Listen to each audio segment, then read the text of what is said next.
तो ये है एक्सरसाइज 3.1 का क्वेश्चन नंबर 3। तो इसके पहले पार्ट पर आते हैं। इसको मैं लिख सकता हूँ 3x + 2y - 5 is equal to 0। इसको लिख सकता हूँ 2x - 3y - 7 is equal to 0। अब मैं इसके लिखता हूँ a1/a2 is equal to b1/b2 is equal to c1/c2। तो ये a1 a2 सब ऐसे लिखता हूँ 3y2 is equal to -2y3 is equal to -5/-7।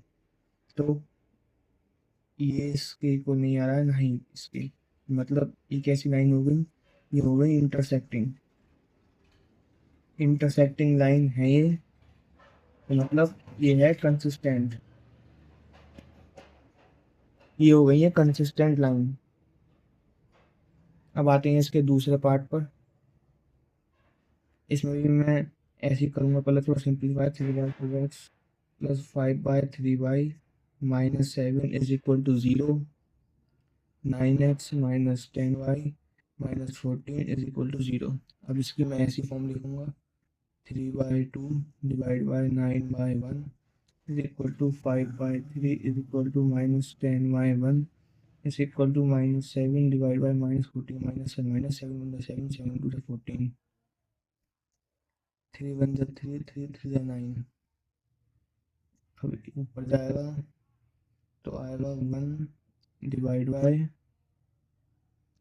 1/6 is equal to 5/-30, यानी कि 5 1 5 5 6 30 इज इक्वल टू 1/2। तो ये भी इसके इक्वल नहीं आ रहा है क्योंकि यहाँ पे माइनस आ गया है, माइनस की वजह से इक्वल नहीं आ रहा। तो ये भी क्या है, कंसिस्टेंट लाइन, क्योंकि इसका भी एक यूनिक सोल्यूशन होगा, कंसिस्टेंट लाइन। अब आते हैं इसके तीसरे पार्ट पर। तीसरे पार्ट को भी मैं ऐसे लिखूंगा 2x - 3y - 8 is equal to 0। 4x - 6y - 9 is equal to 0। अब इसका रेशियो लिखता हूँ 2/4 is equal to -3/-6 is equal to -8/-9। 2 1 2 2 2 4 minus से माइनस प्लस हो चुका है, 3 1 3 3 2 6। तो ये यहाँ पर a1/a1 is equal to b1/b2 है, मतलब ये क्या है, पैरेलल लाइन, मतलब ये इनकंसिस्टेंट हो चुकी है, इनकंसिस्टेंट, इसके कोई भी सॉल्यूशन नहीं होंगे, नो सॉल्यूशन। अब आते हैं इसके फोर्थ पार्ट पर। ये रहा इसका फोर्थ पार्ट। इसको भी मैं ऐसे लिखूंगा 5x - 3y - 11 is equal to 0। -10x + 6y + 22 is equal to 0।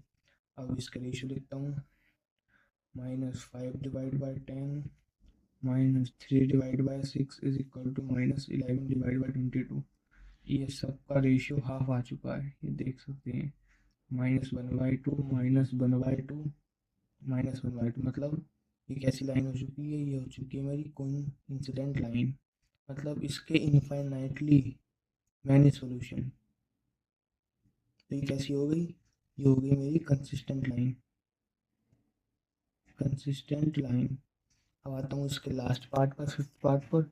इसमें भी क्या है, इसको मैं ऐसे लिखूंगा 4/3x + 2y - 8 is equal to 0। 2x + 3y - 12 is equal to 0।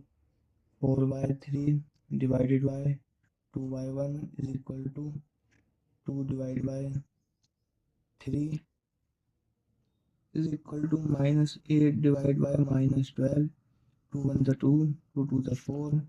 तो ये यहाँ जाएगा ऊपर, तो क्या जाएगा 2/3 इज इक्वल टू 2/3। ये इससे कट जाएगा, 2 4 8 2 6 12 2 2 12 2 3 6। तो ये भी 2/3 आ गया। तो मतलब ये फिर से इनफाइनाइटली मैनी सॉल्यूशन, मतलब ये भी कंसिस्टेंट है, कंसिस्टेंट लाइन। तो इस 5 पार्ट में से पहला part and then second, fourth, fifth, चारों पार्ट कंसिस्टेंट है। सिर्फ थर्ड पार्ट में ही ये पैरेलल लाइन आ गई थी, मतलब ये होगा इनकंसिस्टेंट। तो ये है हमारा क्वेश्चन नंबर 3 का फुल सॉल्यूशन। अगर आपको वीडियो अच्छी लगी हो तो चैनल को सब्सक्राइब जरूर करें, क्योंकि मैं यहाँ पर पूरी क्लास 10 की एनसीईआरटी सोल्व कराने वाला हूँ। Thank you.